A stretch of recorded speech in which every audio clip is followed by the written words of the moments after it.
One of the most shocking and mysterious cases in Canadian history remained unsolved for nearly half a century. The tragic story of Sharron Prior captivated the nation as a brutal crime shattered a family's world and left countless questions unanswered.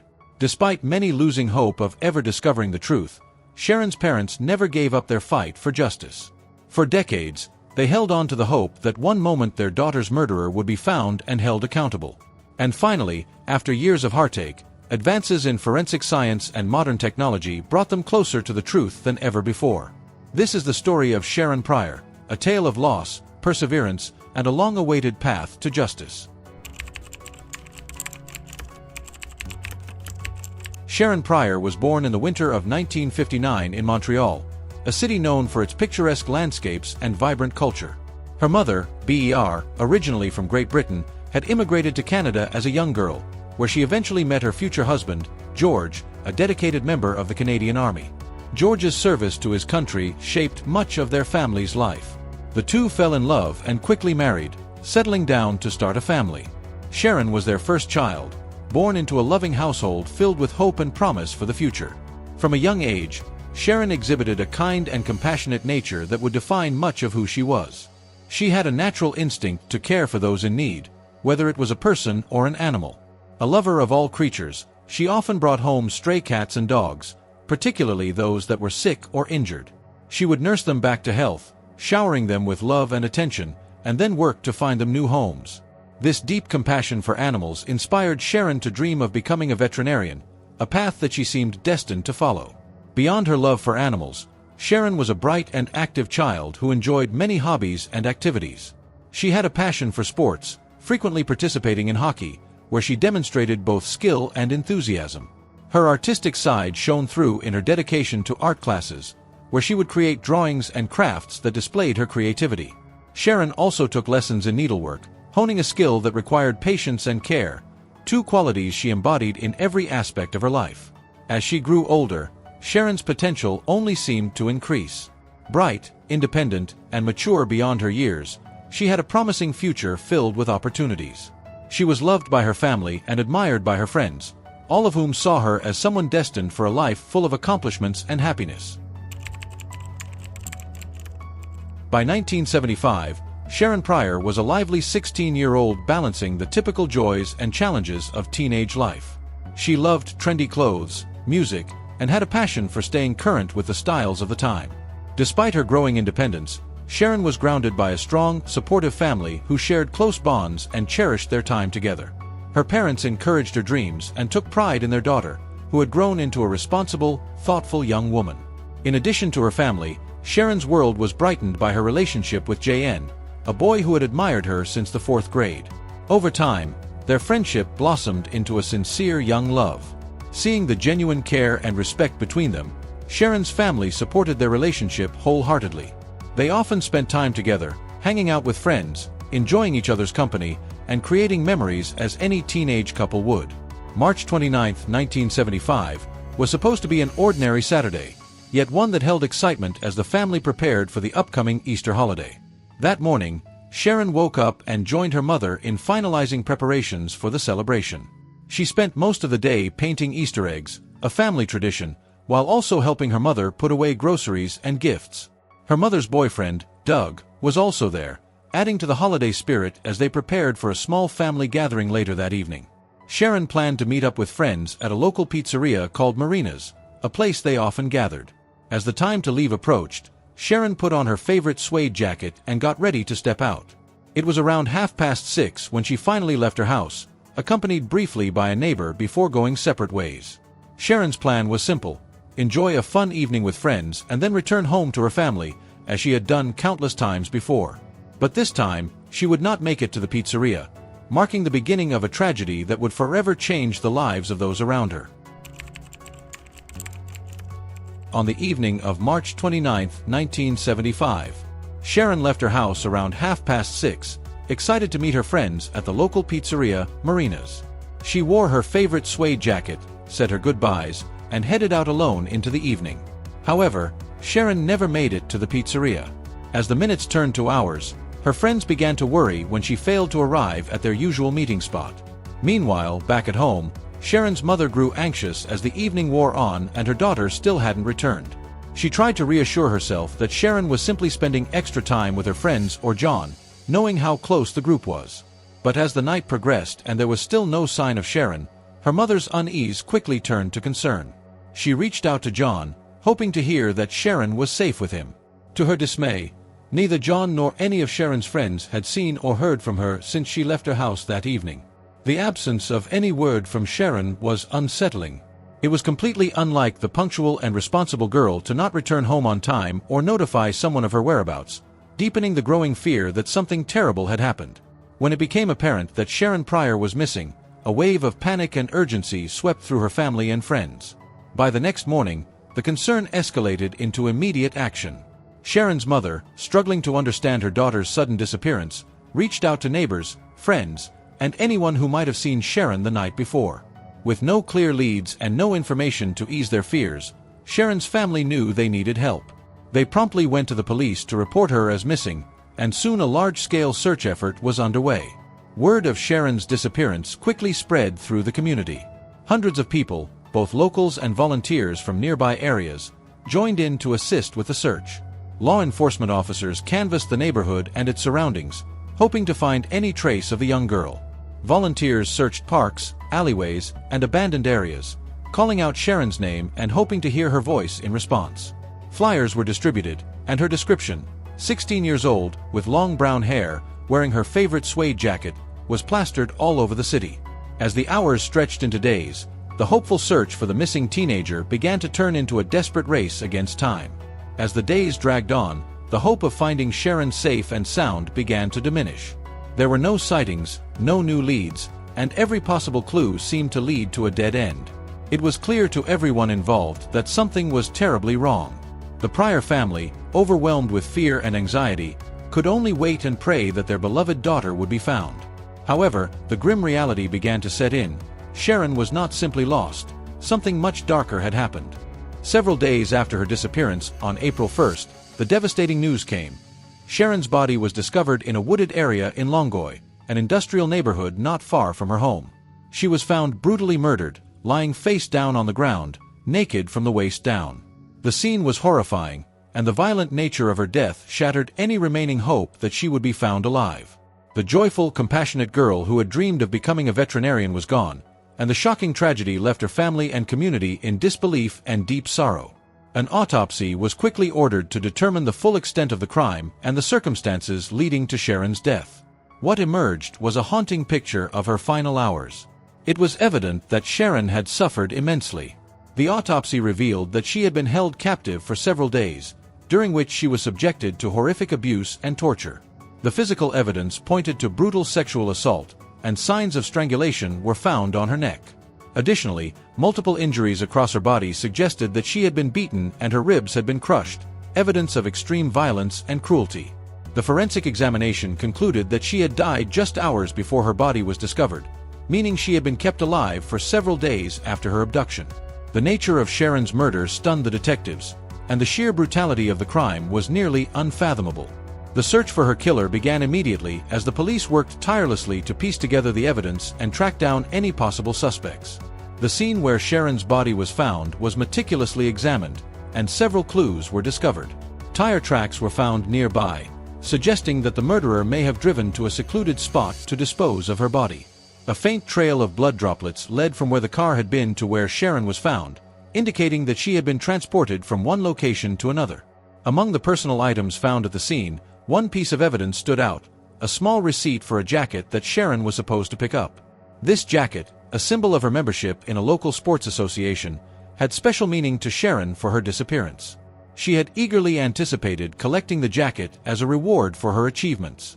However, when she arrived at the association to retrieve it, she was disappointed to find that they didn't have one in her size. Though Sharron never received the jacket, the receipt remained in her possession, a reminder of her determination and excitement about earning it. The presence of this receipt at the crime scene added another layer to the mystery. It confirmed that Sharron had been planning to collect the jacket the day she went missing, further solidifying the timeline of events leading up to her abduction. The police hoped that this clue, along with the other evidence, might provide the necessary breakthrough to solve the case and bring her killer to justice. Despite the urgency of the investigation, progress was slow. In the 1970s, forensic science was limited compared to modern standards, making it difficult to extract DNA or other biological evidence from the crime scene. Detectives were left to rely primarily on witness statements, circumstantial evidence, and conventional investigative techniques to identify a suspect. The community was on edge, fearful that a dangerous predator was still lurking among them. The fact that Sharron had been abducted in what seemed like a safe neighborhood and then brutally murdered shook the sense of security for everyone living in the area. As the investigation dragged on, Sharron's family was left to grapple with their overwhelming grief and heartbreak. The young girl who had brought so much light into their lives was taken away in the most violent way imaginable, and the pain of losing her was almost unbearable. The search for answers and justice consumed them, and they were determined to see their daughter's killer caught and punished. But as the days turned into weeks and the weeks into months, the case remained unsolved, leaving the family and the community to wonder who could have committed such a horrific act and when, or if, they would ever find peace. Sharron's murder would remain a haunting mystery for decades, a case that seemed destined to go cold. It was only the relentless pursuit of her family and the eventual advancements in forensic technology that would breathe new life into the investigation, offering a glimmer of hope that justice would one day be served. But in those early days following her disappearance and tragic death, the grief and fear were overwhelming, and the unanswered questions seemed endless. In the wake of Sharron Prior's murder, investigators noted striking similarities to other local crimes, particularly the brutal killings of Norma O'Brien and Debbie Fisher. Norma, a 12-year-old girl, had been murdered in July 1974. She vanished while on her way home from a local swimming pool, only to be found brutally assaulted and killed. Just months later, in June 1975, 14-year-old Debbie Fisher met a similar fate. She was last seen riding her red bicycle home but never made it. The following day, her body was found in a wooded area. She had been bludgeoned to death, though she was not sexually assaulted. Given the brutal nature of these crimes and the proximity of their occurrences, law enforcement began exploring the possibility of a serial killer preying on young girls in the area. However, Debbie Fisher's case took a different turn when a 17-year-old boy was arrested and confessed to her murder. Unlike Sharron's and Norma's cases, this crime was a result of a chance encounter, where the young man lured Debbie closer before attacking her. The suspect's capture brought some resolution to Debbie's family, yet the connections between these crimes and the possibility of a serial offender in Sharron's case remained a terrifying theory for police and the public alike. After the initial flurry of activity following Sharron Prior's murder, the investigation began to stagnate. Despite the police's best efforts to gather evidence from the crime scene and conduct countless interviews with potential suspects and witnesses, no concrete lead emerged for over a year. Detectives pored over every detail, hoping to find the crucial clue that would break the case, but every potential lead turned into a dead end, and the lack of reliable forensic technology at the time made it difficult to piece together a clear picture of the events that transpired. Amid this period of uncertainty, Sharron's mother remained relentless in her pursuit of justice. She refused to let her daughter's case fade away into obscurity, tirelessly searching for any new information that might shed light on the killer's identity. She engaged the community, spoke with neighbors, and kept the memory of Sharron alive, hoping that any small detail might eventually help solve the mystery of her daughter's death. Throughout the investigation, both police and Sharron's family strongly believed that the attacker could have been a local resident, someone who was familiar with the area and its routines. The belief that the perpetrator was hiding in plain sight, possibly within their own community, haunted those who lived nearby, creating a sense of fear and suspicion that would linger for years to come. As the investigation into Sharron Prior's murder struggled to gain traction, law enforcement began to form theories about the potential profile of her killer.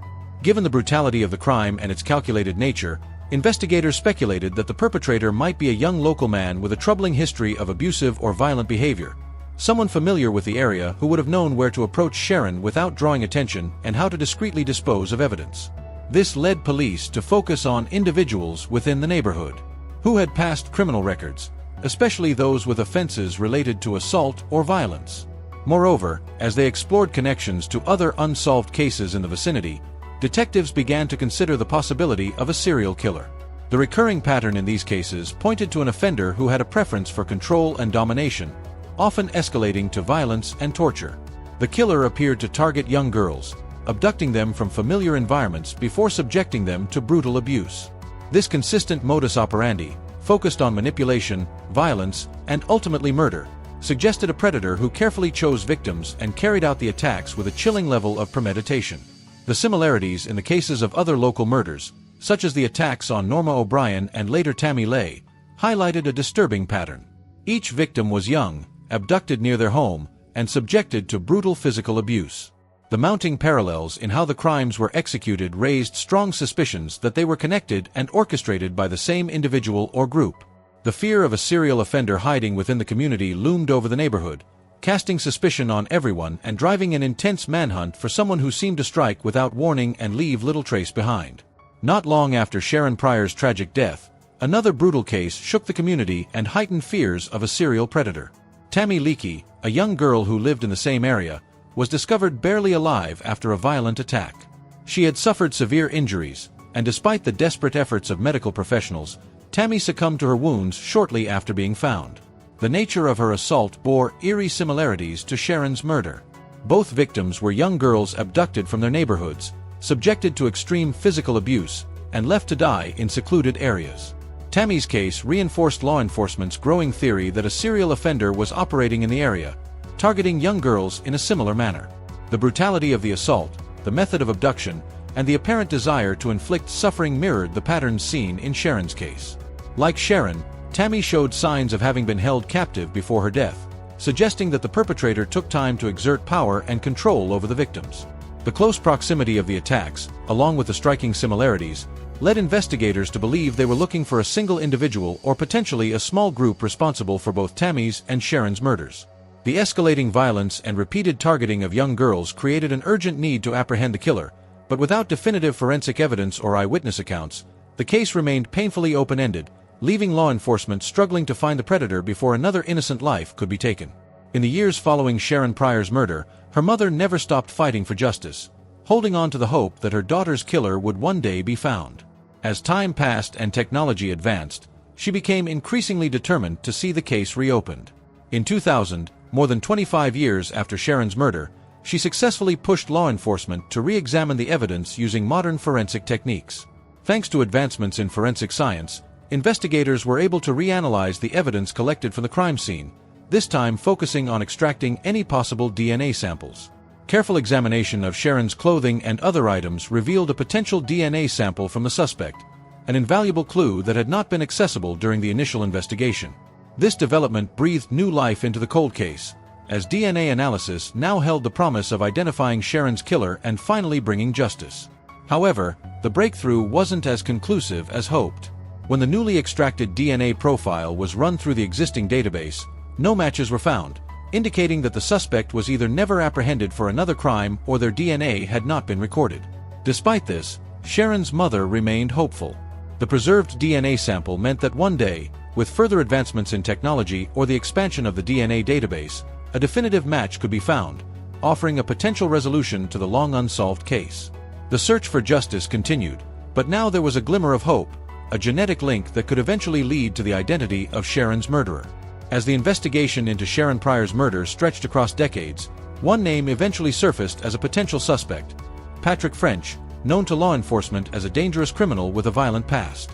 French had a reputation that made him an immediate person of interest.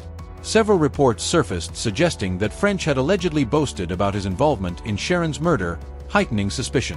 However, before any concrete evidence could be gathered against him, Patrick French met an untimely death during a gang-related altercation, taking any potential secrets with him. This left investigators with a dead suspect and many unanswered questions, frustrating Sharron's family and law enforcement alike. In a renewed effort to find justice, Sharron's family turned to the media, seeking to reignite public interest in the case. Her mother participated in TV shows, interviews, and documentaries, sharing the story of Sharron's life and tragic death and criticizing the lack of progress in the investigation. This media attention not only kept Sharron's memory alive, but also pressured law enforcement to continue pursuing new leads. Public interest led to new calls for the case to be solved, and this sustained awareness played a crucial role in driving the investigation forward. A pivotal moment came in 2010 when technological advancements in forensic science finally provided a breakthrough. The DNA sample previously extracted from the crime scene was retested and matched with Franklin Romine, a man with a dark and violent history. Romine's DNA profile linked him directly to the crime, conclusively proving his involvement in Sharron's abduction and murder. This revelation marked the end of a decades-long mystery, finally offering Sharron's family the closure they had fought so hard to obtain. The journey to find justice for Sharron Prior was one marked by heartbreak, perseverance, and hope. For decades, her family carried the weight of an unsolved murder, never giving up on the dream of finding her killer. The confirmation of Franklin Romine's guilt after so many years represented not only a victory for Sharron's family but also a triumph of forensic science, technology, and unrelenting determination. Sharron's story highlights the impact of violent crime on families and communities and the tireless fight to hold perpetrators accountable. If you enjoyed the video, then make sure to hit that like button and also subscribe to our channel so you won't miss out any other latest videos.